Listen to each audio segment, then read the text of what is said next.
everyone. Welcome back to the second episode of the 2025 season. Training camp has started. Preseason starts on Monday. It's Shane, your host, here with Cole and Blake. Missing Coach Phil right now. Hopefully he joins us. He is supposed to. It's 3 weeks from June. Stampeders and your BC Lions kick off preseason on Monday on Victoria Day. How are we feeling right now? How stoked are we? How excited are we? How's the blood going? How are we? Blake, go ahead, bud. Yeah, I'm feeling excited. I mean, I haven't I've seen a lot more, and it's funny that Coach is in here because just the way like my Twitter algorithm is and whatever, I've seen a bit more news out of Riders camp and stuff like that than I have anything else. I know there was a bit of a scuffle there yesterday, and I commented, I was like, yeah, and the sky is blue and the sun is still shining, like it's training camp. That stuff happens. But I know that one of the players in the scuffle ended up getting cut earlier this morning. The other one got transferred to the suspended list. But yeah, I'm excited. I'm raring to go. I will not be in Victoria just due to work and whatever. And for the quite frankly, like I don't give a rat's what about preseason. Like I get why teams have to do it, but it's just as a fan, I find it incredibly boring. I probably wouldn't have been at that game even if it was in Vancouver. But yeah, no, it's exciting that the team's going to be on the field in 5 days here in some sort of game capacity. And then June 5th, the Riders and the Red Blacks kick it off. And June 7th, of course, the Lions and the Elks, of course, with the Lions just making their big announcement yesterday. Yeah, we'll definitely have a chance to go into that big announcement soon. But yeah, Colton, how are you doing? I'm excited, boys. It's as the listeners I'm sure know, I wasn't around last week, so I'm excited to get back with the fellas. I hope Coach Phil is gonna join us here soon, and the four of us are back in the saddle talking CFL football. Man, I'm excited. As Blake said, I'm kind of a little bit of the opposite of preseason football. I'm looking forward to Monday. I know he is looking forward to the BC Lions being on the field, but I'm really looking forward to being there for the preseason action in Victoria. Of course, don't have to travel too far. Carly and I are making the trip down on Sunday, so. All is good on the island right now, fellas. Yeah, I mean, I know how it feels from Blake's perspective being now in for BC being in Victoria with Ottawa being in Kingston. If this was the same time last year, I'd be down there almost every morning for training camp. But with it being in Kingston, it's a little bit of a farther commute. But man, I'm super excited. I have plans on Monday, but I should be home in time to watch it. I will say, being on CFL Plus, there's a rewatchability, so you're able to, you don't have to watch it live if you can't make it. But I do have a question. The CFL schedule, you have preseason, week 2. It looks like they've changed the schedule from last week to this week. They changed the start times because last week all the start times on the Saturday were at 4:00. Now they've changed it to 7 and 9:30. Do you think the TSN, because this gets talked about every year, TSN only broadcasting 2 games, they're in the East.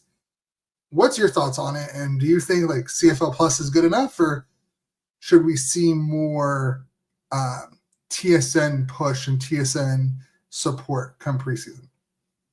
Yeah, I mean, like it is what it is as far as I'm concerned. Like I just said, I don't care about, and like I'm think it's safe to say that the three of us and Coach and a few of the other people we know are pretty diehard CFL fans. So like we're gonna sit down and we're gonna watch the preseason games, or at least I know you two will. I'll try and get to it if I can, but like if not, it truly doesn't bother me. But I do think that the CFL needs to put more games on during the preseason because for the simple fact that they're the CFL's lone provider. Like in the regular season, every single game is on TSN, and this year with CTV, there's no simulcast with only CTV. They're all gonna get simulcast together with TSN and CTV, so that's a little bit better for people that were complaining last year that oh my gosh, I mean, it's so great that you got CTV on board, but what about those of us that don't have CTV? Which is, I never understood that argument because CTV, like, it's one of those channels where, like, if you're any sort of cable provider in Canada, it's one of the like 6 channels that you automatically get because it's considered like a news channel or whatever. So I never Yeah, understood that argument. It was literally all I what I think it was people that pay for TSN and TSN Plus during the CFL season and only during the CFL season, they were mad that they couldn't watch those games. But that's been fixed this year. But yeah, like I said, TSN is the only provider for the CFL. So in doing that, they're probably gonna have like darts or something because Shane, you and I talked about it last week. The World Hockey Championships is on, but as is almost the case every year, it's over in Europe. So those games will be done by like at latest 4:30 your time, 1:30 mine and Cole's time. So there's plenty of time for CFL to pick up the CFL on TSN preseason games and broadcast them nationwide. yeah. I mean, I very much believe that, like, because like the NFL doesn't. I think the NFL basically has all regional broadcasts for the preseason games, Yeah. and then they're all played back on the NFL Network, which I love. Um, so I wish this like TSN and CFL would have something like that, where you have your regional broadcast, you have your team broadcast, and then instead of watching Timber Sports, you have a CFL preseason game on like a Wednesday afternoon instead of watching Timber Sports on a Wednesday afternoon during the summer. I think that'd be great. Or But Cole, CFL what are your opinion? or CFL Yeah, plays of the year for the 50th time in a row. Oh yeah, yeah, I think it's in like a good spot, but I obviously as a diehard, I would love some more, and I would love for TSN to want to broadcast that, as Blake was saying, a little bit more and stuff like that, being their lone broadcast partner. But that being said, I think CFL Plus is a really good avenue for them to use and for them to try to use a little bit more. I know we were kind of a little bit frustrated with like the combine. I think having a platform like CFL Plus is their version of NFL Network, right? And although I would love for them to, I agree with Shane, kind of queue it up with the regional broadcast, whether that's the radio team and stuff like that, and then you play it back on TSN. I think being able to, as Shane said, you can go back and rewatch the games on CFL Plus. I think that's a great avenue to utilize, and it's unfortunate that I think I don't know if like majority of CFL fans or maybe like a third, let's say, are kind of a little bit of maybe not as tech savvy as kind of NFL fans are with the attraction to younger generation. I think that's what they're trying to do with trying to attract younger fans. I think CFL Plus is like a great, platform for them to use in terms of broadcasting. So would I like to see a little bit more on TSN? Absolutely, but I think only two is kind of fine with me, and then seeing the rest of them on CFL Plus is cool. yeah. I mean, I think you have those people who just don't care about the preseason and think it's a joke, and those people are never really going to buy in. But I think you have people like us who live for CFL content and live for that type of availability that it could be a benefit too. And you have someone who's just off on a Wednesday scrolling through. Oh, there's football, and I'm gonna throw it on the TV, and I can get into it that way. But we have some big news to talk about. We have two big news to talk about. One's impacting your BC Lions, and one of them is impacting the Winnipeg Blue Bombers. Start with the Winnipeg. Taylor Elgersma signing a contract with Green Bay. Fourth U Sports quarterback to sign a contract in the NFL. And I think it's like the first one Well, 31 years. Sorry to cut you off, but like, isn't there another piece of Bombers news that we didn't mention on last week's show? Because I think it happened after the episode. Like it was Yeah, a that's day what I later. mean. Like, I don't think we talked about it. It got announced like the day after, or whatever. Yes, and I want to get into that one. Cole, you had a chance to talk to him. What are your opinions on him getting an NFL contract? We'll make it quick, and then we'll jump to the other one because I did kind of forget about that, even though I have it written down in my notes. Did forget about that one, Blake. So thank you for reminding me. What is everyone's thoughts? I'm gonna bring Coach in because he finally decided to show up late as always. Fast. What up, Coach? Fuck all y'all. See, I'm never late. casually on time. Mm-hmm. Fashionably Um. late. Whatever.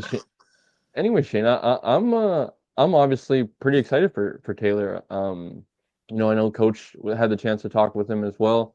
Been a big fan of his now, dating back to kind of last year's Yates Cup when all that kind of got built up with the rivalry between them and Western, and um, you know, obviously for selfish purposes, I would have loved to see him, come to Buffalo and take the opportunity to go to minicamp. But I think landing in Green Bay, kind of similar to Curtis Rourke, is a great opportunity for him when you look at the quarterback room. I know I believe it's Alex from Western alumni as well has kind of been posting good media to follow along for Canadian football.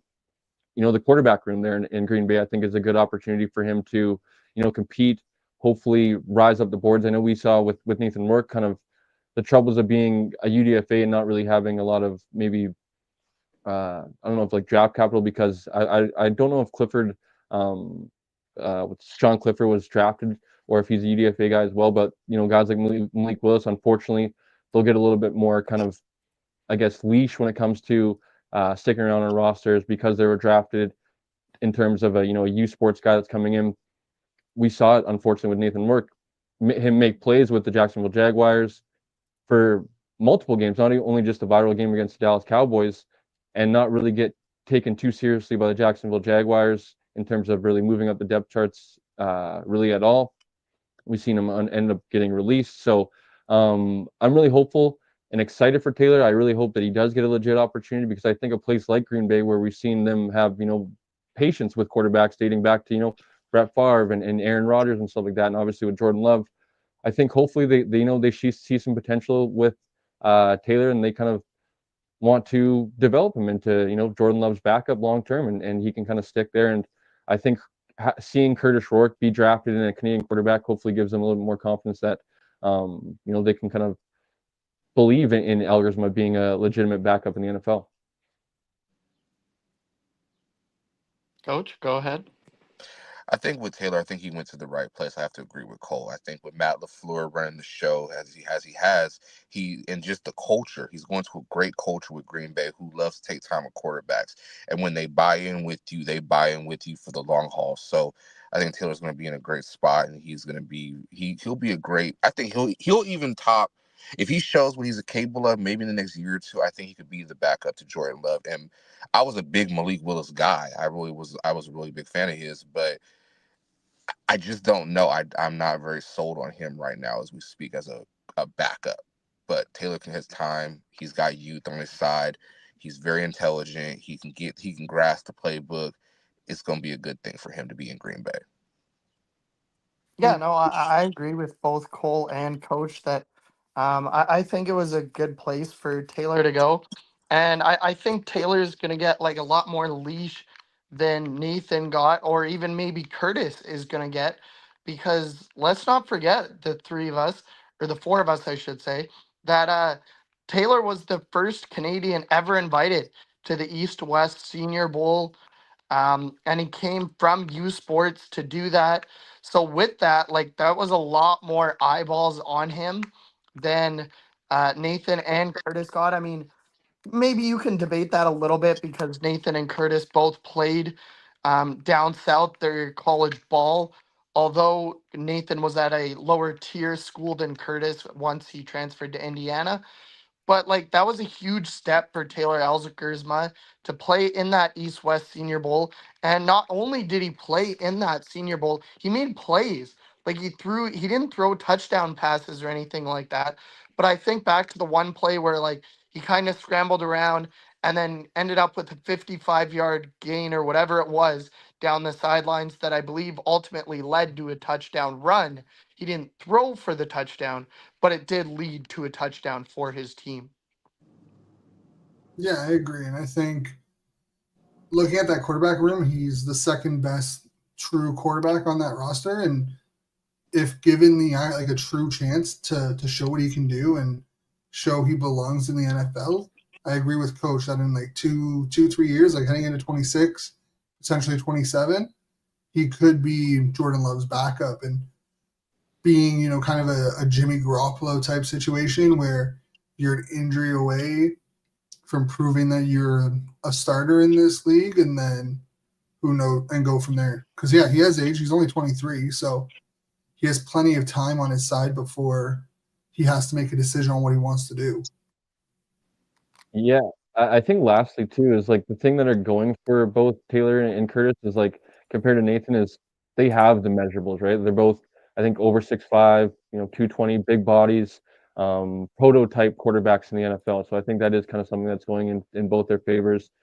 Taylor, very documented, has a very strong arm, so can make all the throws in the NFL with obviously having experience making all the throws in the CFL, shrinking the field down a little bit, the ball's a little bit smaller. I'm really excited, man. I'm excited to be taking in Green Bay Packers preseason games. I don't know how many. If you asked me that last year, I don't know if I would have said that. So looking forward to it. Oh, can I add one more thing real quick before we move on? Yeah, for sure. He's going to be when we talk about the offense for Taylor, he's going to probably the most consistent, well-known offense, and that's the West Coast offense. Matt LaFleur runs that.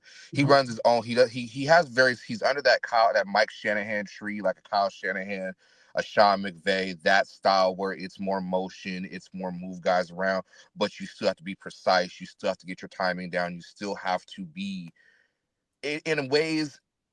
You can be a game manager or you can just steal the show. However you take the offense is in the direction you want to. But there's been successful quarterbacks in the West Coast offense, as we know. So it's a hard offense to grasp, but once you grasp it, you can run any offense in the league. There's nothing much harder than that. So I think he's going to grasp that playbook and the knowledge that he needs to be an NFL quarterback, not just a CFL quarterback, but an NFL quarterback. Yeah, and I mean, I would say Laurier is probably the closest or one of the closest schools in Canada to running a West Coast style offense. Mm-hmm. Like they are very, very air raid kind of motion. Like they're the closest thing, I think, even compared to like Western and Laval. Like they are the closest thing to like a West Coast style offense that I've seen in the CFL or in the NU sports in the last like 5-10 years. But the other Winnipeg news, and I know Blake is ready to bite on this one. Zach Collaros suspended for 1 game due to not responding to a drug test. I think this is the first time I've ever seen someone get suspended for not submitting a drug. Not that they failed, just you did not respond in time. You didn't reject it. You didn't say, oh, no, I'm not going to take one. You just didn't respond in time. I think that's the first I've ever seen in pro sports. I've never heard that before. Yeah. I'm going to surprise you guys a bit, and I'm going to say this is such a dumb suspension. Like, seriously, like, CFL, what are we doing here? Like, first of all, they changed the rule after they suspended Collaros. They were like, it was supposed to be if you don't submit to a drug test within 24 hours or whatever the timeline is, it's a 2-game suspension. And then they're like, oh wait, this is like arguably, as much as I don't want to admit it, arguably one of the faces of the franchise. If we suspend him for 2 games, or he is the face of the franchise. What I meant to say was the face of the league. Like, if we suspend him for 2 games, we look dumber than we already do. So let's just suspend him for 1 game. We'll slap him on the wrist, and hopefully he doesn't do this again. Like, seriously, what are we doing, CFL? Like, well, I mean, this is agreed to on the CFLPA too, right? Like, this isn't just like the CFL being like, oh, yeah, we're gonna do this. But like, my thing is that like, was it 24 hours or was it 2 hours? Because I've heard people say that they reached out to him via text and via call, and he didn't respond within a 24-hour period, which is an automatic, is the automatic suspension. You have 24 hours to respond. But I've been people saying that it was 2 hours, that he didn't respond within a 2-hour time frame. And because they can't reach the player, like they can't go through the team to reach the player, Like, I don't know. It seems like an unnecessary rule to begin with. But to change it out and then have to suspend him because you realize the rule is stupid is just, I don't know. It's not the greatest way you want to start off as a new commissioner because it's out of your hands. It was before you even took over. But you know what this reminds me of? The first thing I thought of when I heard about this and the way they treated it like Tom Brady and Deflategate. Yeah. That was the first thing that popped in my mind, and I was like, really? And you gonna suspend him for? You don't know what that man was doing. You don't know where he was. It could have been an accident, but they stuck to their guns and I was like, they suspended him, and then the rumors started going out. Oh, well, he did. You know, them idiots that try to say, oh, he took a PED or did this or did that before all the actual details came out. I was like, really? Y'all gonna suspend him for one game for missing a call and not responding to it? Okay, Yeah, and that's just petty. the thing that I think is dumb about the rule in the first place is that lots of people have had the argument, and it's true. Like our boy Cole, who Cole knows very well, Zach Schnitzer, like our other friends at the Two and Out podcast have started doing their season previews, and he was on to preview the Bombers season, and he's heard before that Zach and his wife have a no phone policy around their kids, and so if he's with his kids, that's one thing. And the other thing is even if he was with his kids, that's policy. He knows what the rules are. Okay, I can somewhat understand that. But what if he's on a camping trip in the middle of nowhere? He has no cell service for 3-4 days. And then he gets back, he sees he has all these missed calls. He tries to contact them, and they're like, nah, you only had 24 hours. We're suspending you for the first game of the year, which is also the Bombers' home opener.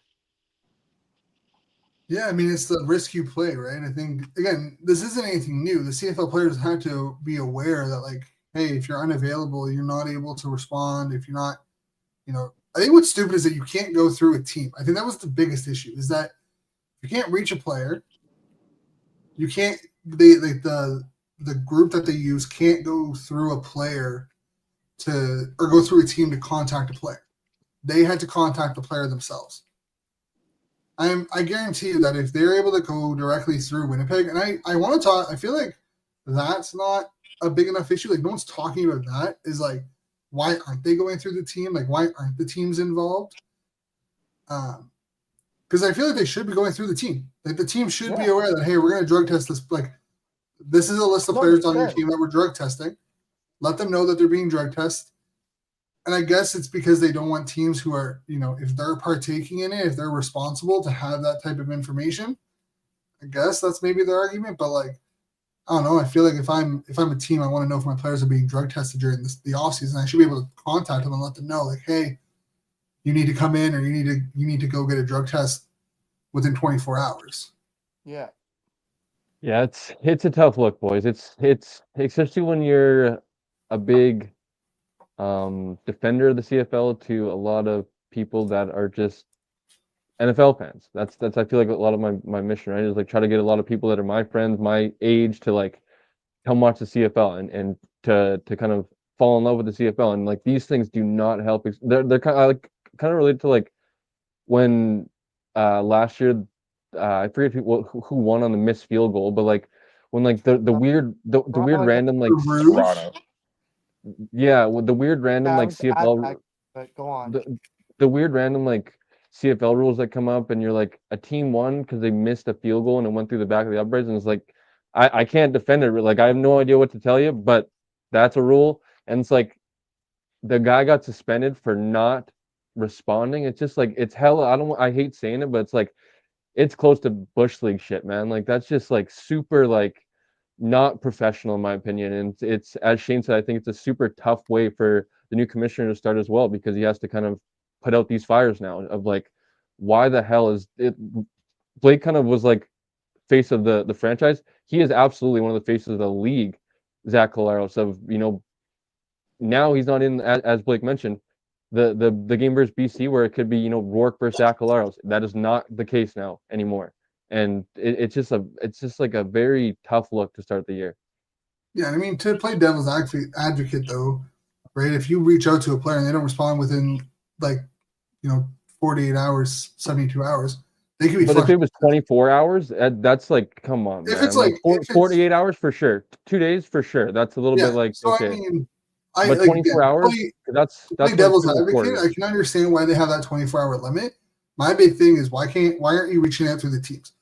Why is it like, hey, I'm going to send you a text, I'm going to give you a call if I don't hear from you in 24 hours? It's a missed drug test, right? I feel like it should be, hey, I'm going to go to the team. Fine him. Like, yeah, you have 24 hours to respond, but go through the team and get the team to do it. I don't know why they didn't fine him. Okay, fine him $50K. Can I throw my little 2 cents in on this one?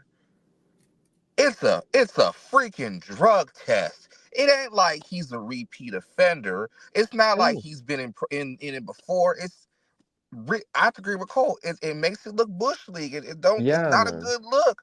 But it's a drug test. It's Zach Collaros. What? Come on, man. What are we doing here? I mean, hey, at least you're not Darian Newell. Suspended. He got caught with 9 banned substance at the CFL combine and got a full year for it, which I think is kind of generous considering that each each test is 2 games. So when we're getting a year, it's kind of it's justified because it's 2 games per substance basically. Mm-hmm. But I have a question. We've seen players in the NFL get suspended for placing a non-NFL bet on team property, in the locker room on an off day. They're there for some training. They've been suspended for placing bets that weren't football related. Which was worse? Being suspended for a game because you missed a drug test request, or being suspended 6 games for making a parlay in your locker room on an off day after a training session? I would say they're close. Maybe it's recency bias. I would say the CFL one is still worse. Especially if it was within 24 hours that he responded. What's being kind of somewhat reported. I know there's multiple reports of 48, whatever. Well, the thing is, I heard he has 24 hours to respond, and he didn't respond until well after the 24. I thought it was within 24 hours he responded. Oh yeah, I heard it was he had 24 hours to respond, and he didn't respond. He missed that response window. But I also see people saying that he responded within 2 hours. Yeah, both are pretty crazy. I don't know, I feel like the betting, getting suspended 6 games because you placed a bet on an NBA parlay in the team locker room is kind of I don't know. It's I feel like betting should and it is it's getting more widely accepted in the sports landscape. It's been around for a long time, but sports betting within the last 10-15 years has become a thing and whatever other than horse racing. So it's I think it's almost 50-50 as to what looks worse for the league.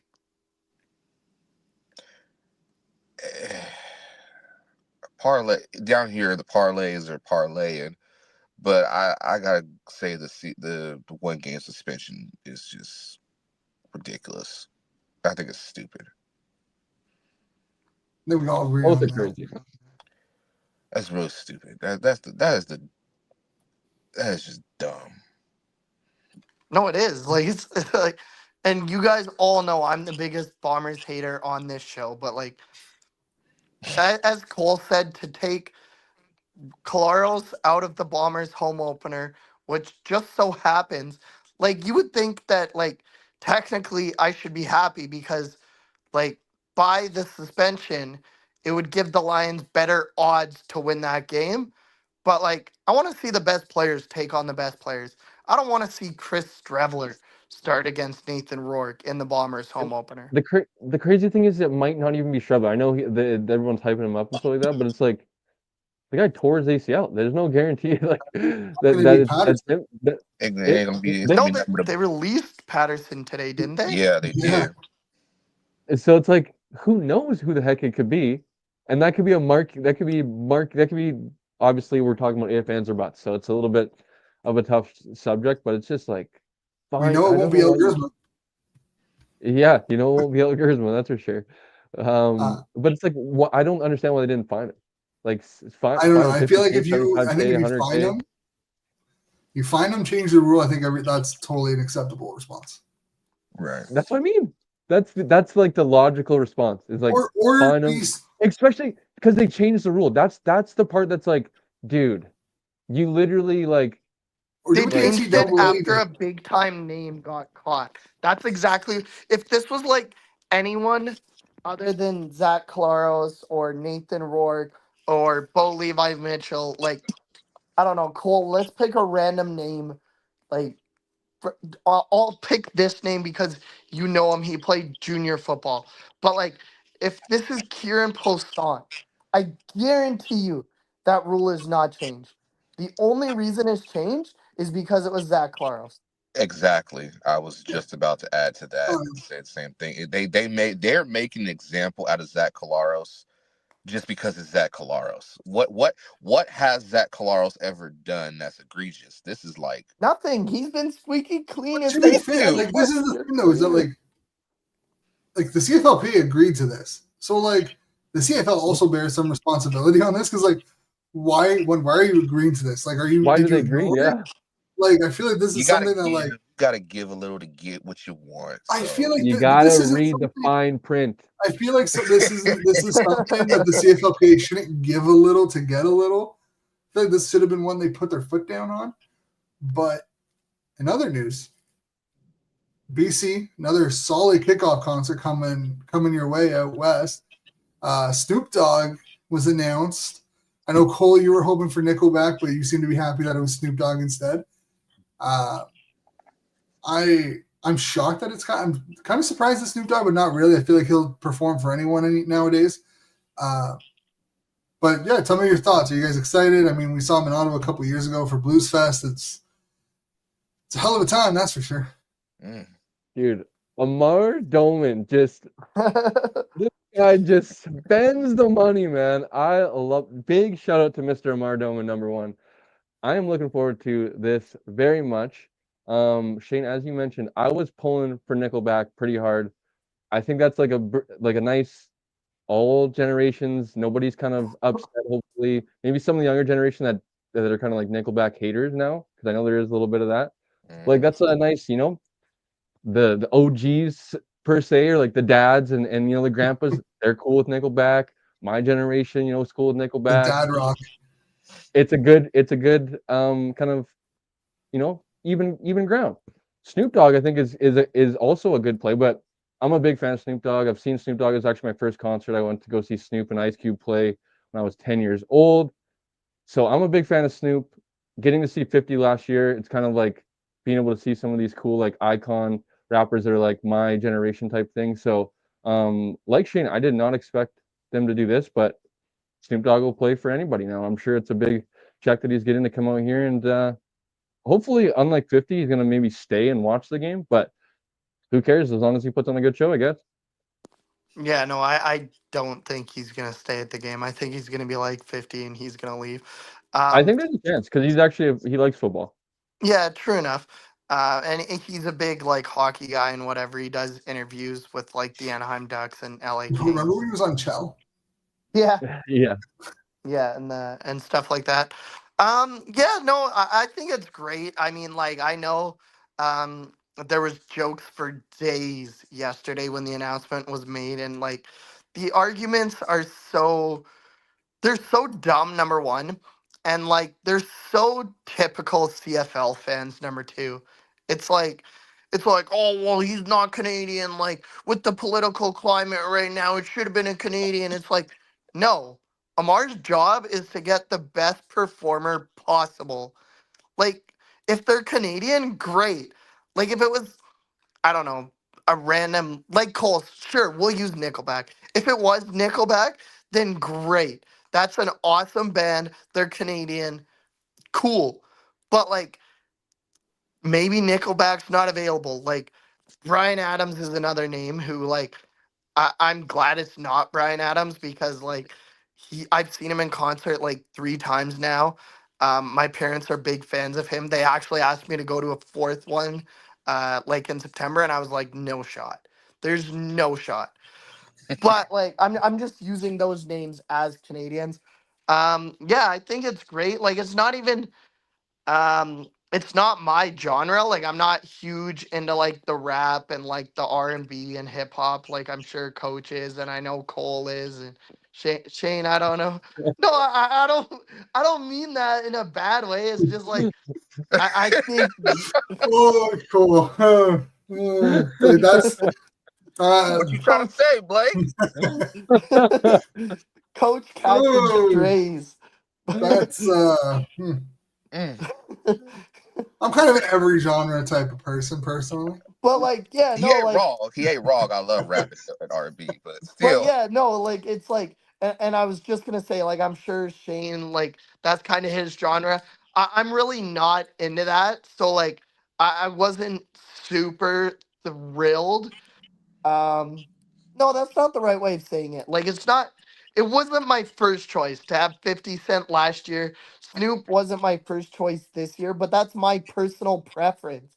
Like, 50 Cent still put on a great show last year. Snoop's gonna put on a great show again this year. I'm not gonna mention names. I'm not gonna call people out on X or whatever. But like to the people, and these are like a few people that are huge CFL fans that are like, oh, I'm gonna sell my ticket now because Snoop's the announcement and blah blah blah. One, you don't have to go to the concert. Like you can literally show up at 6:45 for the football game. And two, like I already said, Amar Doman's job is to get the biggest name possible. There will be 55,000 people again at BC Place for the third or fourth year in a row because this is the fourth year that he's done the kickoff concert. And like, our half to 3/4 of those people gonna leave at halftime, if not before? Yes, they probably will. But my argument was if you get one family that has like a little boy or a little girl or a little boy and a little girl and they stay for the whole game and they are hooked onto the CFL for the rest of their lives, that is a win for the BC Lions and the CFL in general. Mm, mm, mm. Boy. I'm actually excited for it. I think that's something that opens more eyes to the CFL game. Snoop down here. He's a big Coach, football are guy. you coming up? Huh? Are you coming up for the game? I haven't thought about it. I mean, I don't know. I mean, I'm not. I don't know. For me, I love Snoop. I know a lot of Snoop songs. Am I gonna go out of my way to go see Snoop? I've seen Snoop 3 times already, 4 times. He used to come up here for Summer Jam.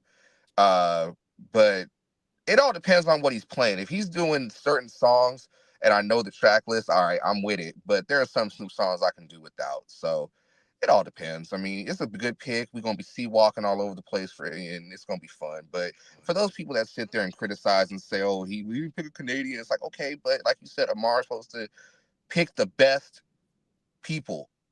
Snoop's one of the greatest of all time. Let that man perform and do his thing, get his check, and enjoy the football game, man. It's not that damn deep. People talking about they're gonna It's sell so not. they tickets. It's just why they always gotta be so damn dramatic? Why every Because time it's something I don't get it. Why is that the first resort that fans go to is I'm gonna sell my tickets and I don't support this? Shut up. Shut up. Just go, man. You don't know what you're missing. Damn. Shit, make my head hurt. This might be the white boy in me talking, but I was kind of hoping for it to be Macklemore because Oh oh my God. gosh. like We here in Washington, we don't claim Macklemore. Macklemore was in What industry do you plant. mean? He's You one don't of want the to go best thrift shopping, rappers of Coach? our No, generation. I did that when I was a kid. I've outgrown that. No, we don't claim Macklemore. That's like claiming Tommy Richmond off of TikTok. No, that's not rap. Daddy, can we go thrift shopping? yeah, to be fair, I was like Like, I mean, I was in high school when he started to go off. So like, Same. excuse me a little bit. There's a little bit of that. But like, I don't know. I've heard his concerts are really fun and like he's a good performer. So like, I figured it would also draw a little bit of like the Seattle crowd. Yeah. And like that Northern Washington crowd to come up. And I think it would have been a fun concert to watch. But yeah, that's what I'm saying. Maybe a little bit of my high school white boy coming out. Blake, I mean, all he I has know, some bangers. Say what you want. Like he has some bangers of some songs. Oh, Yeah. the Kush is gonna be beautiful up there. Best I, believe. I was Yeah. gonna I I was gonna just say Blake better hold your breath, boy, because it's gonna be stanky up in there. I Speaking was of- honestly gonna say that too. That was one of the jokes too. Someone was like, "Well, you know, when the concert's over, like they won't have to use any artificial smoke." Like, It's gonna be stanking. Yeah, Mhm. yeah. I mean, maybe. Oh See no, if he not actually- he see, smokes well, maybe everywhere. Oh, I know. Have you heard his newest song, or one of his new songs? No, I'm not the biggest fan of New Snoop.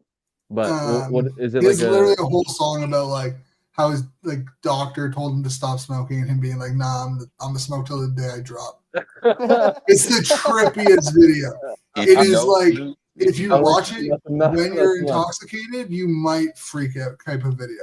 It's really Oh, good, but definitely not a video I recommend to watch while you're intoxicated. Definitely a sober video. Uh-uh. But it's a decent song. Video's trippy. But yeah, I mean, I think it's good for the league. It's good for BC. I wish other teams would do it. I mean, I know Ottawa has, I think JJ Wild performing at halftime at the home opener or at the Canada Day game. I mean, I don't know if it was AI. Did I see Calgary Stampeders having Kid Rock perform? I think that's AI. That's 100% AI. Okay, because I did see that on Twitter, but maybe that was. but I- coach, the Riders are gonna have like Country Craven or something. Like, Yeah, I feel like I agree with Shane. I don't think that they would bring up Kid Rock at this time. No, Yeah. not at all. I didn't think so either. That's why I was like, this can't be right. What the hell? Of all people, you go with Kid Rock. He's, Some things just he's- need to stay in the States. I was gonna say he's a couple generations in the past. Yeah, he was like a generation. Mm. I mean, there's a reason why a lot of fans don't want Nickelback on. We're not rooting for Nickelback, that's for sure. What is the hate on Nickelback? I've heard No- this for years. Okay, so the hate with Nickelback in Canada is unjustified. They were always like, you talk about like mainstream music and like industry plants. They're kind of And- the original one. Radio overplay too, man. People just tire of them because they Yes. get overplayed on the radio. Yes, but people don't realize that in Canada, like 70% of your airtime needs to be Canadian.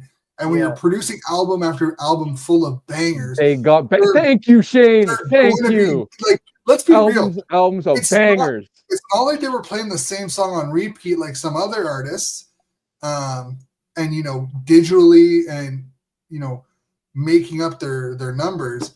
They just had multiple bangers on multiple different albums that would get airtime because they were that Multiple good, bangers. and people just got tired of it because they were always on the radio, But and what- people just. And then it fell into that like weird era of like punk rock, dad rock type thing, like 3 Days Grace, Nickelback, Shine Down, like all that type of like even Green Day was kind of in that mix. Like and that yet they era. performed the Grey Cup. That That was a great concert. I heard it was great. I'm very annoyed about like one of my biggest issues with C19 was missing out on a concert in Toronto with them, Fall Out Boy, and Weezer. Because that got canceled and never rescheduled. So biggest heartbreak. That was like $85. It was like $85 for the ticket, and I was like, "Oh, this is gonna be a sick time." It didn't happen. But yeah, but now, refund? yes, thankfully. I'd rather have gone to the concert though. Yeah, That would have been. But the hate around Nickelback right now is that they decided, or they were supposed to go down to a festival in the States that was produced by Kid Rock. And there was a bunch of associations and whatnot. So now they're just under even more hot water than just being a industry plant, the head of divorced dad rock, as people love to use them now. Divorced dad rock. That is. Yeah. Chad Kruger's a man. Again, I saw them at Blues Fest in Ottawa last year. One hell of a show. He's a man. He's 40. But yeah, I don't know. Banger after like Dark Horse. That album should not have been played on the radio at all. That entire song is not radio appropriate, but they made it radio appropriate. Wait, what's their bet? What? Wait, They I have tons might of have heard bangers. Nickelback, but I don't think I've heard No. Look up Dark Horse, Coach. and you You have will understand. Just that entire give me album. one. Give me one song. Give me one. Something their in best Your song. Mouth. That was them. Yeah. Yeah. Well, Something in your mouth. Here, I'm gonna pull it up. I'm not great on names because I was have gonna say a bunch of Photograph sports and like knowledge. stuff like that, but I don't think. Coach Photograph will play is with so good. Yo, this. Rockstar.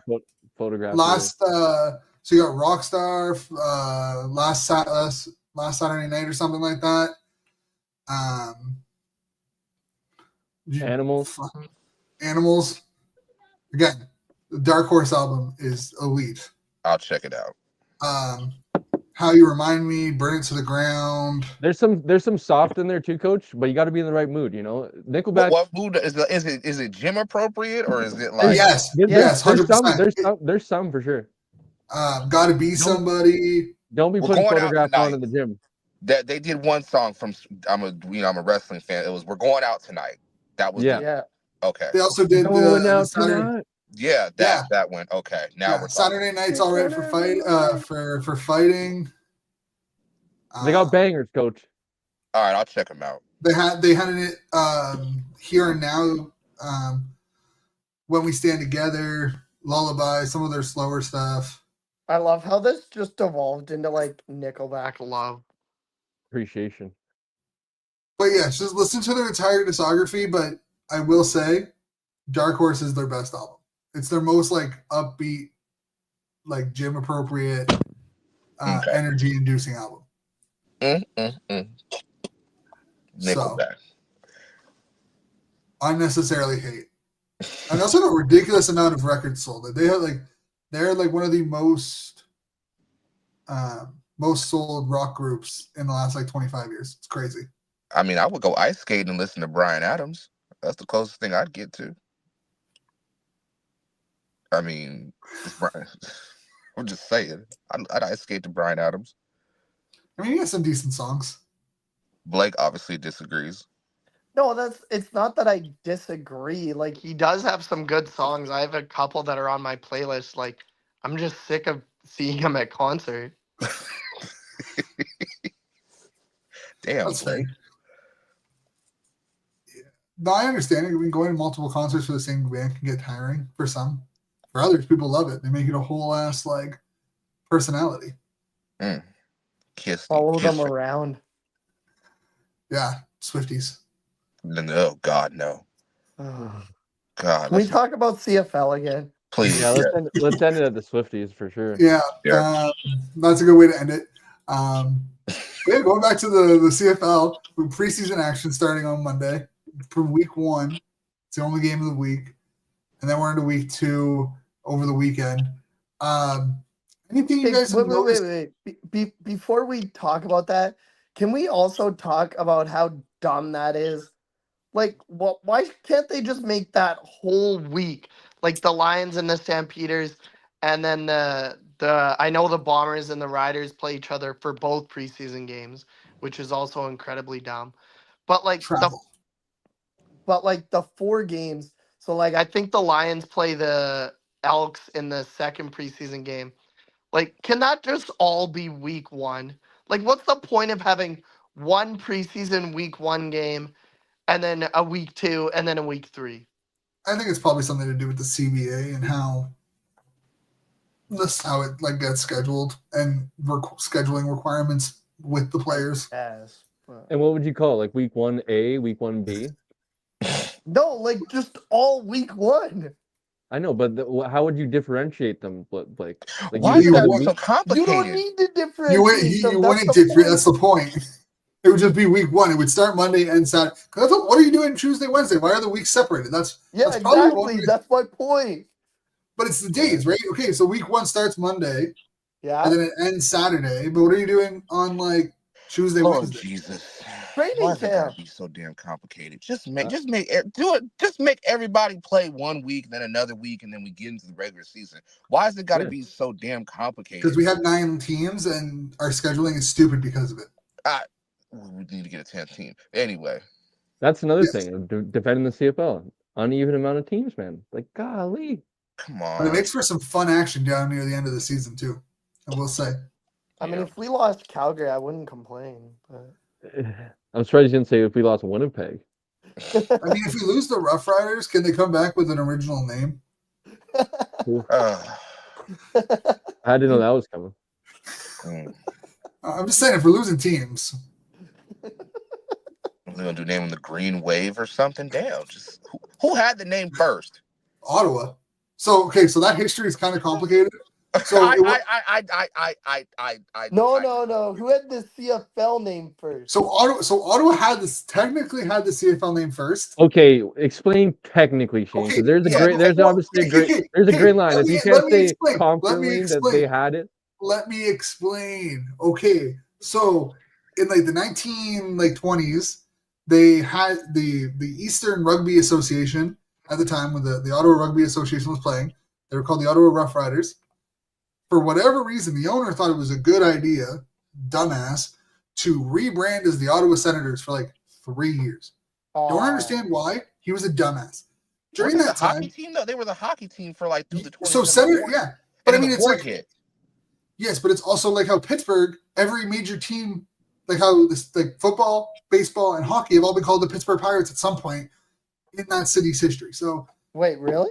Yeah, I did not know that. Pittsburgh has had a team called the Pittsburgh Pirates in baseball, football, and hockey at some point in another. I thought they were always just like the Steelers, the Penguins, and then the Pirates. Nope. But so during that Senators era, for some stupid reason, it's like when they rebranded to the blue, gold, and red in the 90s. The Saskatchewan rugby team was like, I'm going to steal the Rough Riders name, but I'm going to put it together. So instead of it being the Ottawa Rough Riders, they became the Saskatchewan Rough Riders. So instead of 2 words, they made it 1 word. And because they were separate associations and didn't play together at all, so when the Ottawa wanted to return back to the Rough Riders, they're like, yeah, that's not an issue. Because they were 2 separate leagues at the time. It wasn't until they merged in like the 60s where it was like, oh, this is a problem. My brain hurts. So it technically was Ottawa. They decided to be stupid, changed to the Senators. During that time, the Saskatchewan rugby team was like, I'm going to become the Rough Riders. And then the rest is history.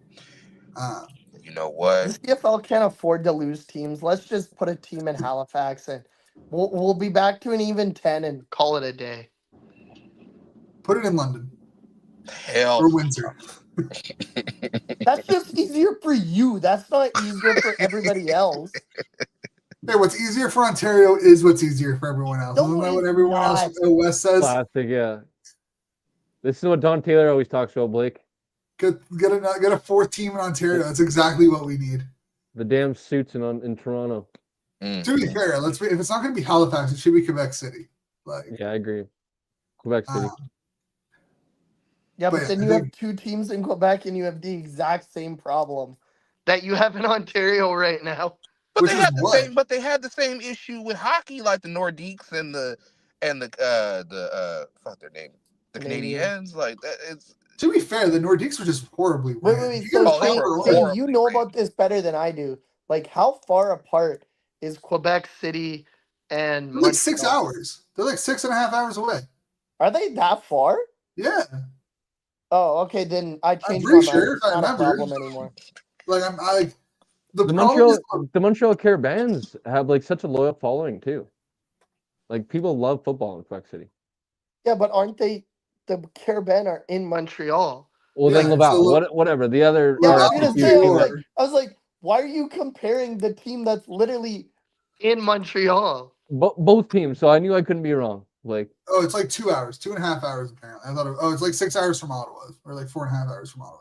It's like 2.5 hours. It's basically the same as going like it'd be like Ottawa to Montreal. That's all it would be. Okay, fair. So like it wouldn't be that bad. You already and you could pull in the East Coast because again, it probably depending on where you are in the East Coast wouldn't take too long to drive into Quebec City. But you have the Laval Rouge type stuff going on there, so you have like loyal football following. If you can kind of connect those two together in a way, I think it would work out in Quebec City. This shows how interesting preseason is that we're talking about a 10th team instead of preseason. To be fair, this all started because Blake was complaining about the weeks. It's Blake. I agree. The weeks are fine the way they are. Let's get back to it. See, Blake doesn't even know what he's doing now. Oh Blake's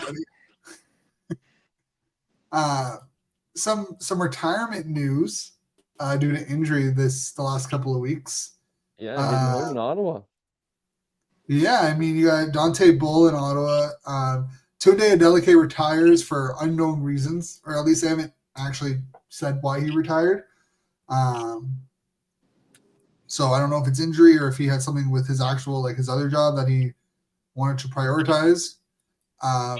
But you also had it in BC with Braden Linus and in Calgary with Fraser Sopik retiring due to ongoing injuries. Before we talk about the CFL, I kept the Leafs game on, and it's now over, and Matt Murray is trying to fight the entire Florida Panthers roster.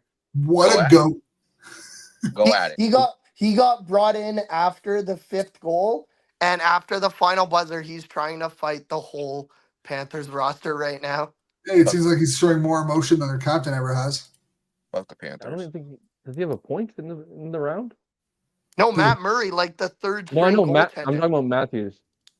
Oh, no, he doesn't. They did score, though, so they technically didn't get shut out 2 games in a row, but... Fuck. F the Leafs. Let's go back to CFL. Hey, does anyone know what the Frost game is at? Because I want to see if Toronto, if they can double cry if the Scepters lose. Oh, no, I don't... it wasn't even on TV today, was it? It was on Prime. Oh. I don't know. Last I looked, it was 2-2. End of 2. Oh, it's 3-3 right now. It's in overtime. Oh, shoot. See if it goes as long as the Ottawa Montreal game did. Oh, my God. What I was were you at gonna say? work. That game was at 11 a.m. our time. I was off at 5:30. That ended about 20 minutes before my shift ended. You can really tell that preseason is exciting. We're talking about hockey. We're talking about concerts and music, and I think it's Don't nobody care about the pre. I'm not gonna lie. Nobody cared about the preseason. I thought you were gonna say care. nobody cares about the PWHL, and I was like, the 3 of us, like me, you, and Shane, were talking about the PWHL last week. Exactly. We all have teams in our markets now. Yes. I know. Coming soon. Well, technically, we're gonna have a PWHL podcast in like the fall. Watch out. I'll say this about preseason. I am interested to see the BC Calgary game. I just want to see. I don't think the starters are going to play that much. I doubt they will. I just want to see what everybody else can do. I want to see PJ. So all this argument PJ got to play. Is just proving that I was right and preseason is dumb. But so I do all y'all just admit right now that I was right. You're not right though. Preseason has its purposes. I mean, I want to see PJ get out there. I've been following him for years now, and he's like that. I think if we're actually gonna talk about the preseason, though, I think Vernon and Nathan will start the game only because it's in Victoria. I don't think Vernon travels. I think Nathan will start for sure only because the game's in Victoria. If it was in Calgary or in BC, he would not play at all. So I think Nathan for sure starts. I'm gonna stick by it and say that Vernon plays 1 series, and then PJ and like Chase Bryce get like the entire first half, and then you get into like 3rd and 4th stringers or whatever. Yeah, I don't think Vernon starts. They usually only start the starters at home. At home, yeah. They have like 90 guys on the roster still. So just like by sheer numbers sake, like they're gonna leave 20 guys at home, probably, I would say. Yeah, I mean, I think majority I think you want PJ to play the entire first half. Yes. I think you would love to have Vernon play in the preseason, like in both preseason games, but it's just like I think Vernon travels with the team. I don't think he'll Yeah, pass up the opportunity I to could see be that out actually, there. for sure. But I don't see him dressing. I think it's going to be PJ and then Bryce. I think they're going to run maybe 3 quarterbacks, but I think PJ gets the first half. I think you have to give him the first half.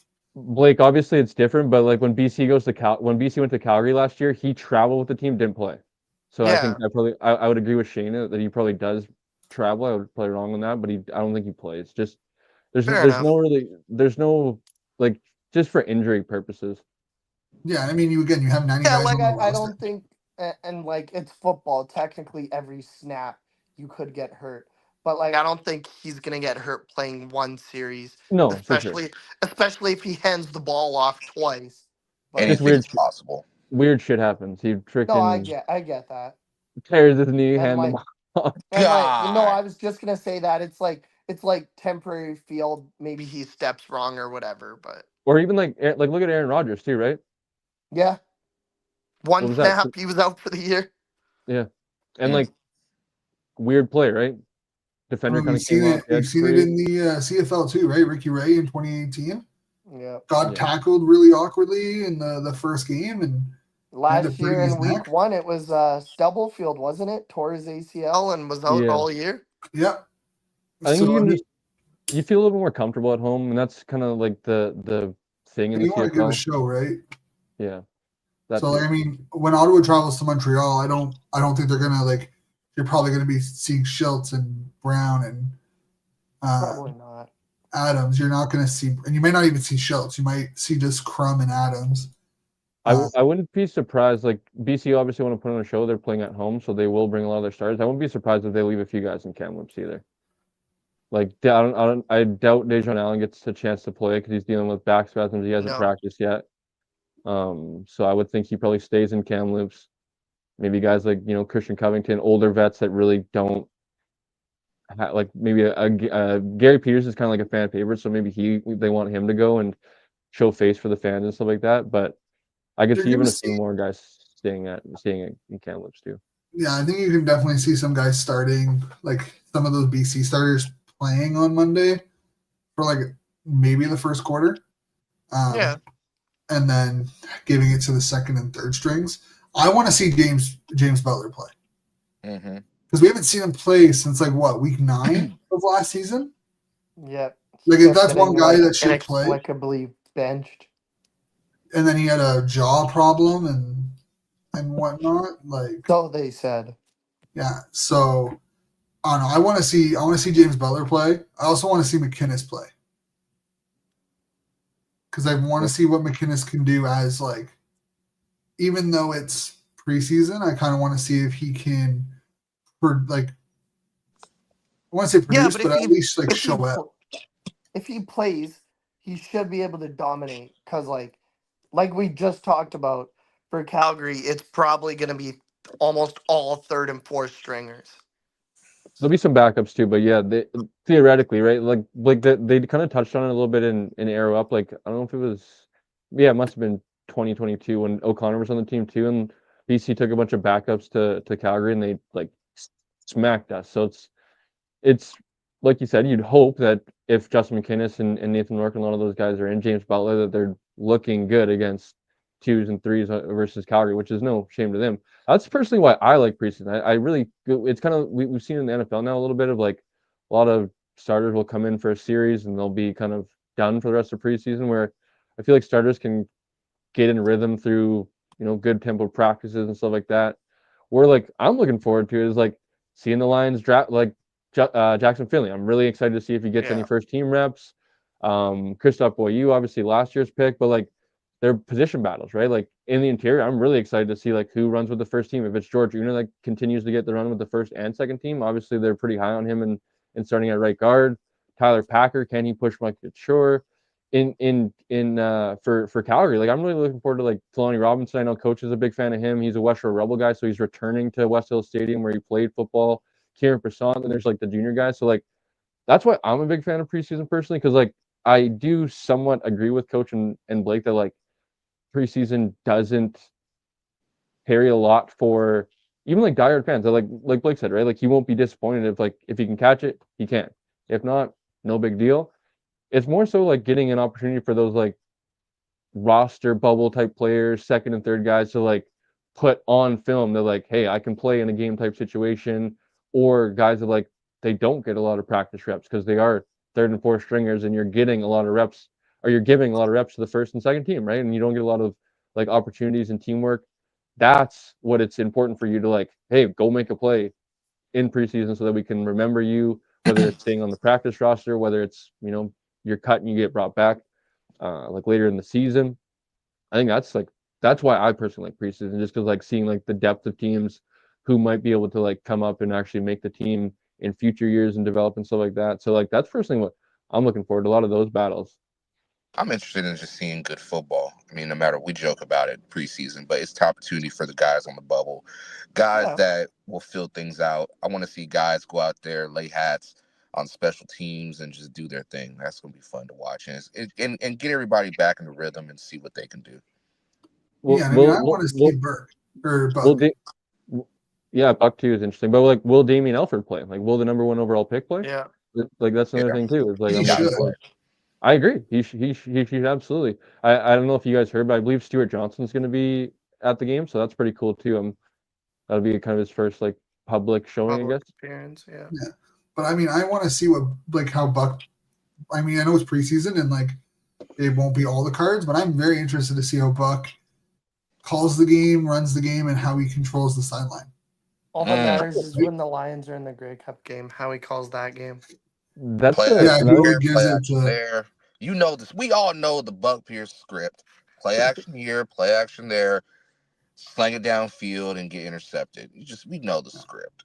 That's another thing. That because that means at least we're in the Grey Cup game. But that's another thing. I mean, I probably wouldn't like. I say that now, but then in November I'd be so mad. I'd be like, change the game plan. Like it wasn't working. Well, that's what I'm saying is I'm really in, like, you watch how he played like his last like his 3 years with the Blue Bombers and how he called the game. He had really good really good regular seasons, had questionable Grey Cups in all 3 years. I'm very interested to see how he takes on being a head coach and where he can take the BC Lions, right? Because with this roster, with the money spent, it's Grey Cup or bust for the BC Lions. Well, we said that last year and said that the year before. Look what happened. They not the year before. No, but the two West Finals that was Maker. It was, and this last year was the biggest example of make or break because y'all were hosting. Yes. We mentioned this last week, and they put so much into that. Yes. And they fired basically the entire coaching staff. Yeah. Is it not Grey Cup or bust for like 5 teams in the CFL though? Pretty much, like other than like the bottom 3 teams. I don't think so. I mean, I think but like arguably, we talked about this last week when you weren't here, Cole. Like, what are those bottom 3 teams? Because the bottom 3 teams that were the bottom 3 teams last year all arguably got better, with the exception of maybe, as Coach likes to call them, Scamilton. Like, I would argue that Edmonton got better. I would argue that Calgary got better. So then who are those bottom 3 teams anymore? But realistically, and you're not going to sit here and say that if Edmonton doesn't go to the Grey Cup or Calgary goes to the Grey Cup or doesn't go to the Grey Cup, you're not going to look at their seasons from last year to this year and be like, oh, that was a bust. No, it would be a bust if they both missed the playoffs again. Exactly. But you got to take into consideration, in Edmonton's case, they got better each year.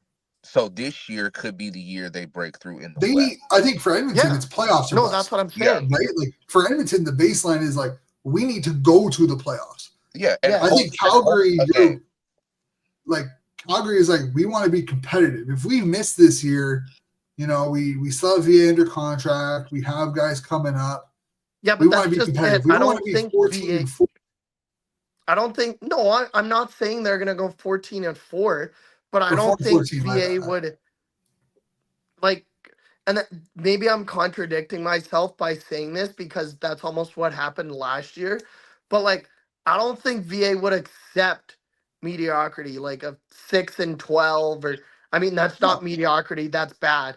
But like a 6-12 or a 7-11 But record. what if they go 10-6 and they miss the playoffs because you have Winnipeg, Saskatchewan, and BC ahead of them that are Well, like then I think 11-5, that's fine.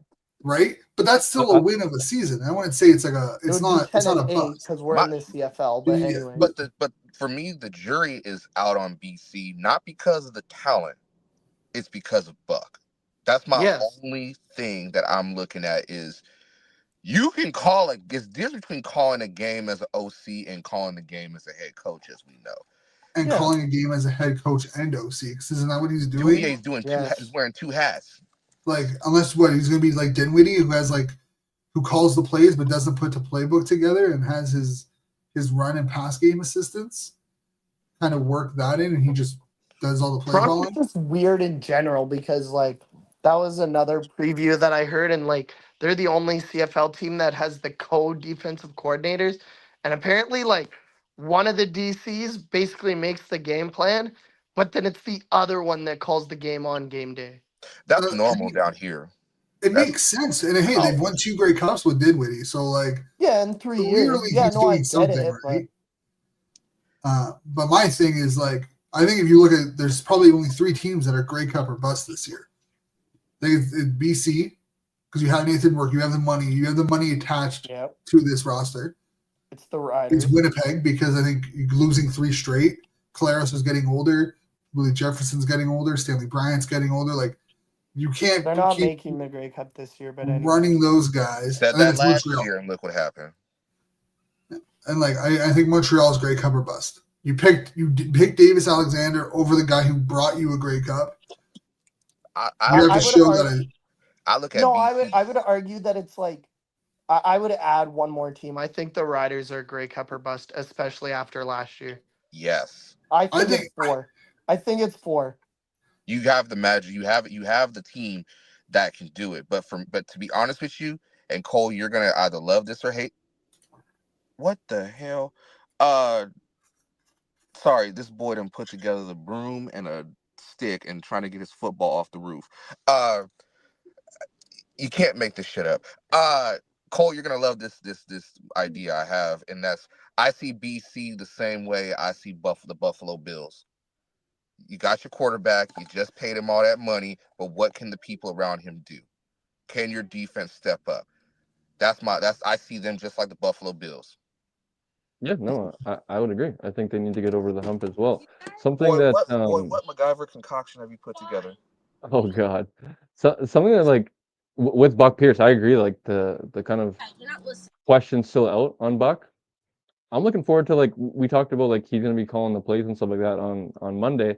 He's probably gonna be doing like a quarter or 2 of work with Jeremiah Masoli, which is cool. We were talking about PJ Washington.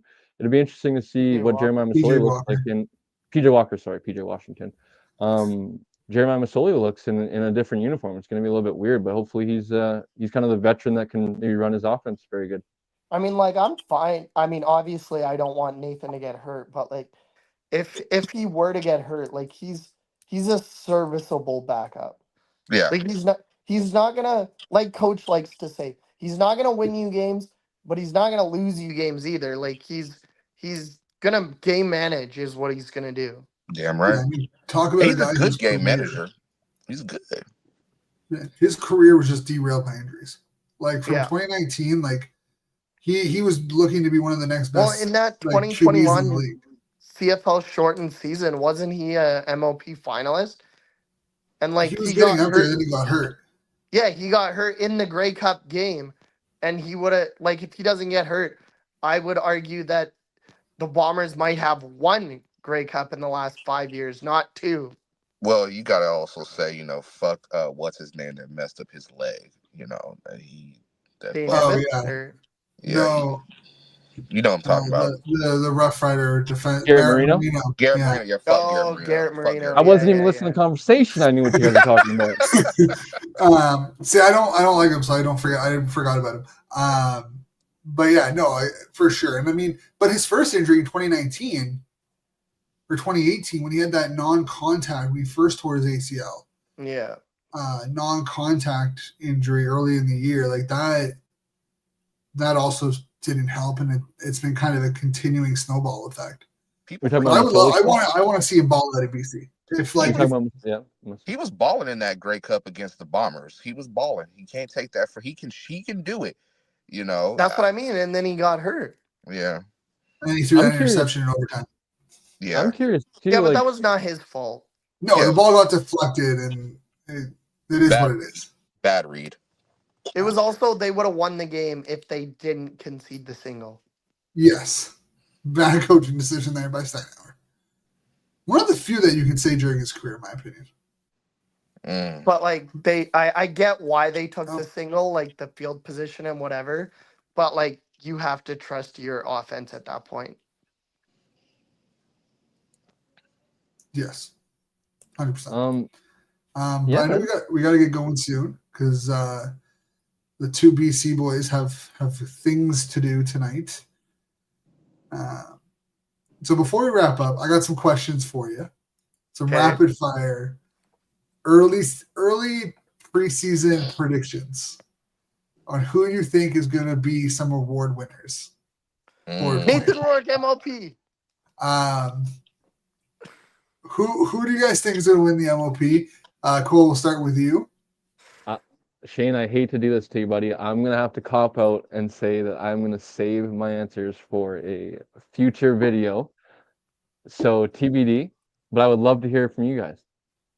What a coward. Boo. You know what? This guy was my MLP last year. If you guys all remember, Cole I do. definitely does. Cole definitely does. But I don't think Shane, you hadn't joined, and I know Coach hadn't joined yet.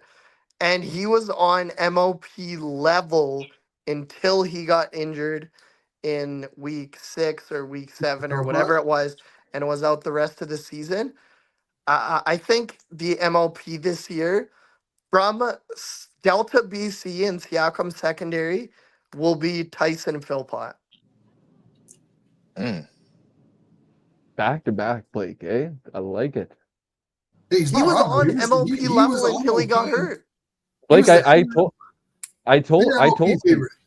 I told him when I had him on the pod for the episode. I said, well, my co-host, man, he was the only one banging the table for Tyson Philpott as MLP last year. Let alone you get out to this pace, and then you get injured, and Blake would have been interesting to see what would have happened if like he would have continued his pace, obviously with offensive bias and kind of like the MLP and stuff. And we talked about it last year with like Milligan and who's the Montreal defender? What's his name? Beverett. Beverett. We talked about them like deserving to win MLP last year. It would have been interesting if like there was because I think we kind of were a little bit not hesitant, maybe is the best word, like on the offensive candidates with like kind of Bo and Brady being in there. If Tyson would have continued his pace, like he would have for sure been a deservingly candidate. He would have been the runaway favorite if he continued his pace. It wouldn't have even been close. Well, I'm sure he would have dipped a little bit. So like that's kind of like if he would have kind of not, because the pace was unbelievable. He was like top 10 in the league for like in receiving yards on the year. I think he just fell out of the top 10, but like he was in the top 10 for like 10 weeks after he got hurt, which is might have been like 12, but yeah, like he had like 700 and something yards. He's played 6 games. Yeah, it was ridiculous. It was ridiculous. All right, Coach Phil, who's your MOP? I got either Roland Milligan or Drew Brown winning MOP. Wow, Drew Brown. That's a hot take. Yeah. I think I don't know. Drew, if he say interceptions, he's got a running back this year. He's got a running back. So he had a running back last year, and he saw how that played out. Well, you know, but I'm saying he rushed for 200 yards against Calgary in a Saskatchewan uniform. That's how it turned out. And he ain't on the team no more. So fuck it. I don't know what the hell he was doing, but no, I think Drew Brown or Roland Milligan. That's my takes. Respect it. I like the Drew Brown shout out. I think he's definitely gonna have a good year. I think he's gonna have a year that puts a lot of people on notice. Personally, this might be a hot take in terms of position. They were gonna have our first defensive player get named the award since like 2014, but I think it's going to be a defensive lineman. I think it's going to be Willie Jefferson. I have a feeling he's going to go out. It's a hot take. It's bold. It's out there. But I have a feeling this guy's just going to ball this year. He's going to be angry. He's going to be pissed. He's going to be annoyed, and he's just going to run amok this year in the league. I mean, think like, he's- if Matthew Betts didn't get nominated when he broke the CFL Canadian record, I think Jefferson needs like 20 sacks and 10 interceptions to even be considered. But hey Double. man, you got that Winnipeg bias. You just have to have like not necessarily down years, but like the storylines have to be a little bit quieter for like the quarterbacks and stuff like that too. Like if he has, yeah, but that's Say what so. happened last year, and they still nominated Bo Levi Mitchell.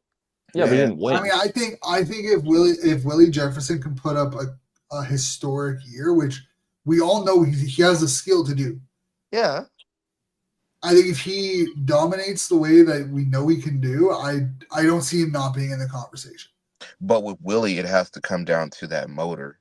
Sometimes there's plays where Willie's got it, and then there's plays where Willie's like out of the play. He's taken out of the play. That's just watching a lot of his film. He gets taken out of plays a lot of times. So can he keep them?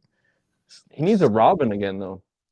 Yeah, losing Jeff Coe last year definitely didn't help. So we don't see, the jury's still out. But if Willie wins it, I'm gonna be happy as hell. I think Willie's is coming into the season pissed off.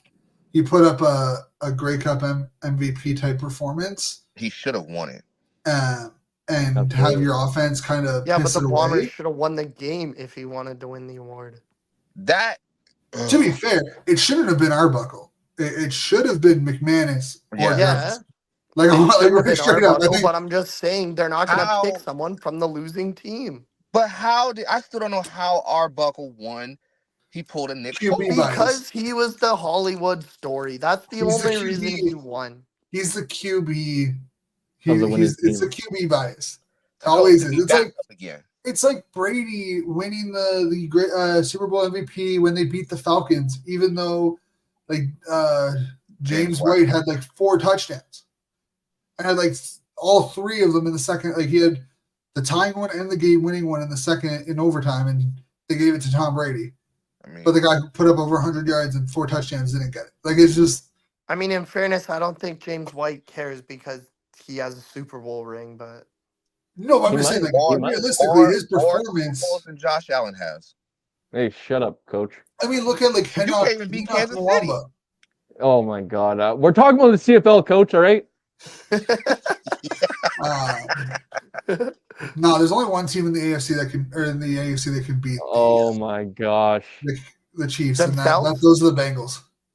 Ooh. I thought you were going to say themselves. They got 3 They don't players. even get in the playoffs. They missed the playoffs. But when they did, they beat them. So they've done something No, the Bills don't never do did. that. Don't God do that. forbid Josh Allen had Jamar Chase and T. Higgins in his damn prime and they missed That's the what I playoffs was waiting on. Talk your 2 shit, years Cole. in a row. God All I'm forbid. saying- All I'm saying, Talk After, your shit, all Cole. I'm saying, no, is that after the all, Bengals coach, have after all, the Bengals have gone to after a Super Bowl all- through the Chiefs no, before the you Bills. guys, That's all I'm saying. you guys want to rile me up, so you guys have wound me up. You wound me up. Talk your shit, Cole. After all the ish coach talked last year too, going into the season of Josh Allen's overrated, the Bills overrated, and then bam, wins MVP. No, Not he ain't the got a Super Super Bowl, Bowl though. yet. Can't It's get past the coming. AFC Championship. Jalen It's Hurts has coming. been to more Super Bowls. Who'd they Hey. lose to in the playoffs? I don't care. Patrick Mahomes, Josh Allen, anybody else you can put. Trey Jalen Ford Hurts. winning most outstanding offensive. There's no offensive player. There should be. I think Trey Ford. Sam Darnold. Ugh. Okay. Jalen- It's future CFL QB Shedeur Sanders gonna I was be gonna in the next. Oh Boy, my that God. was a reach. Replacing Chad Kelly in Toronto is going to be Shedeur Sanders, and you're going to see primetime Dion scrolling up with a $3,000, $4,000 Argos chain. Tight. Sitting with pinball. Yeah, Hey. going to be running the team by the time he's done. I can see it. Mhm. I'm about it. I think CFL would sure be getting some pub, that's for sure. Breaking news: Dion replaces Dinwiddie in Toronto. Hey. That'd be fire. The week would before be. the It would Grey be Cup great. game. Yeah, But Boys, See, how the we problem feeling is Toronto doesn't lose Grey Cup games. Yeah, yeah, no, they They, haven't lost they would last, win like, 8 anyways. don't let him in the game. If you want them to win, beat them in the East Final. There you go. Throw 6 interceptions and 3 pick sixes. Jeez. Okay, It's I have a bad question. getting Toronto. I have a question for Coach, but like for all you guys too. I'm curious if Coach, because like there's been a lot of talk of obviously Saskatchewan like being like the favorites in the West and stuff like that. Do you think that's justified, or do you think Winnipeg should be the favorites still because nobody's knocked them off yet? They're still the Winnipeg favorite. is dead. Well, damn, Blake. Yeah, Nah, I Coach. think you got to Okay. knock them off. You got to knock off the big dog, and that's the reality. It's easy to sit there and say that the Riders are the favorites. That's what they're gonna say on paper, but you still have to beat the 5-time defending West champs, and no one seems to be able to do that. That's why I'm not, unlike Blake, I'm not sleeping on Winnipeg. Winnipeg, they were 1-7 last year, 1-something, and then they went on a run. 1-6, yeah. 1-6 and went on a run. So they've got the veterans to do it. It's just you got to knock the big dogs off. Now, do I expect a 12-win season? Maybe. Can I see a 13-win season? Maybe. I don't know. It all depends. It all depends. I don't trust Trevor Harris, so no, they're not the favorite. Cousin Jake. I also don't trust Jake. I trust think Jake as that- much as I trust myself being able to throw a log across the Ottawa River. Look here. I still believe that they're the favorites. I'm not about to sit Winnipeg here and let y'all is- disrespect Winnipeg, Cousin Jake. meaning Jake, please? No, Saskatchewan is the favorite. That's what I think. Jake is going to win the Grey Cup. I don't care what anybody says. Jake I is think going so. to win. Maybe in I Madden, don't know but if it's a hot not take. in- I think Saskatchewan has the best quarterback room for sure in the CFL. Yes. You know what? You know what's not a hot take? Whoever wins the West, whoever hosts the West final, will go to the Grey Cup. Like any of those teams, Winnipeg, Saskatchewan, and BC, they're not going on the road and winning the West final. Bruh. Shane, what other quarterback rooms do you like? I mean, personally, I think in the West, I think Edmonton has the best quarterback room. With Cody. But you have Edmonton. Cody and Ford. I think are the two best. Yeah, I'm into that argument. I definitely listen to Montreal too, but like I think Trevor's obviously better than Trey. Yeah. And then Trevor's I don't trust Trevor. His I don't know age, if his he injury is. history, I don't trust his ability to stay healthy right now. And this is like I don't want to say like Father Time's catching up to him. This is just straight up like it's like Mazzoli. You have a history of being hurt. There is always going to be doubt of can you be healthy for a full season, or are you going to get hurt at some point and miss a significant amount of time? It's the same thing with Trevor Harris. I don't trust him to stay healthy, and I don't trust Jake Mayer to be able to win games for Saskatchewan. Fuck. I trust Trey Ford and Cody Fajardo to get it done more than I trust those two to get it done for Saskatchewan. I trust Cody more than I trust Trey, but We out here just disrespecting Cousin Jake like he ain't. Rightfully deserved disrespect. I don't give We a fuck. disrespected I don't give him a last fuck week, what they too. say. I'm riding with Cousin Jake till the wheels fall off. He might be the Dak Prescott of the CFL, but I'm still riding with Cousin Jake. He's I can't. He's more like the Sam Darnold. He had a hot like 13 why is game. Sam Darnold getting hate now? That's my quarterback, man. No, Don't bad talk about my quarterback. Jalen Milroe gonna start regardless, but I'm just saying, man, stop because It's really not like slander or anything. It's all factual. All my arguments are based on facts and stats. So like, hey, you tell Cousin Jake that if you're tired of listening to it, maybe he should go out there and perform better. He will. And you know what? If he does, I'll stop talking shit about him. But until then, I do not trust him as far as I can throw a log across the Ottawa River. So he's gonna hold the hell out of a clipboard for Trevor Harris this year. I tell you that. Fuck you, Cole. He's gonna eat a lot of dirt. That's a good thing. He's gonna take a year, get some winning back in his veins. Trevor's not getting injured, and I don't think that's gonna happen. So he'll be starting by LDC. I promise you that. And there goes the Rough Rider season. It'll be the third time in 4 years they don't win a game after Labor Day. Exactly. Good God. What can we pick Hey, on man, I'm Shane? just saying, like the track record don't track well. Who is y'all backup quarter? What's y'all quarterback room look like? Chase Drew Bryce. Brown, Matthew Schultz, and then Crumb or Adams. I'll take Oh, Matthew God. Schultz over Jake Mayer right now. Crumb Mania. I mean, well, yeah, okay. Exactly. I'll take Matthew Schultz. If Don't sleep Saskatchewan on took Schultz now. Matthew Schultz Schultz is cool. over Jake Mayer, I'd have more faith in Saskatchewan. I'm But taking Cousin Jake over everybody. Screw that. Blind loyalty. That right there, folks, is blind loyalty. Not blind. Reality. Blind. Find someone who rides for you like Coach rides for Jake Mayer. Cousin Jake. I would ride with Jake Dolegala too, but he ain't in the league right now. Rightfully deserved. Hey. Neither is Shea Patterson. Yeah. Go blue. What can we pick on Shane about? What can we pick on Shane about? Shane's secondary falling apart right before his eyes. Hey, they just re-signed Baltimore. That's one thing. Hey, man. The secondary gets hurt. The secondary gets hurt. It is what it is. Give up another This 60. is probably the most complete team Ottawa has had. Like, truly the most depth and most complete team Ottawa has had since, like, 2017. So, I can't control injuries. I can't control if my secondary falls apart. It needs to be held together like duct tape, like the Detroit Lions.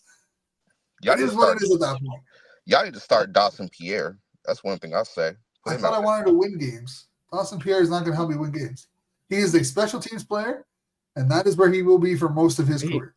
Damn. Help me win ball games. We're trying to win here, Coach. Shit, out of the first round? Okay. It's Coach Kilmer from what is it, Varsity Blues? Try to win ball games, boy. Okay. My objective is to win as many ball games as I can. I need guys who can do it. Just to go to Toronto and lose. Hey, it can be Toronto, it can be Montreal. Hey, we can host it. At least we'll make the playoffs. Win the game. I'll let the Rough Riders. You play to win the game. You play to win the game. Right away, not to lose. Playoffs. Hey, this year we'll actually have a running game. What's that? What's that, Shane? Hey, hopefully this year we'll actually have a running game. Not have to rely on two receivers to be our running backs. Hey, that was kind of cold though. They was cold back there a little bit. A little bit, but we didn't have a running game.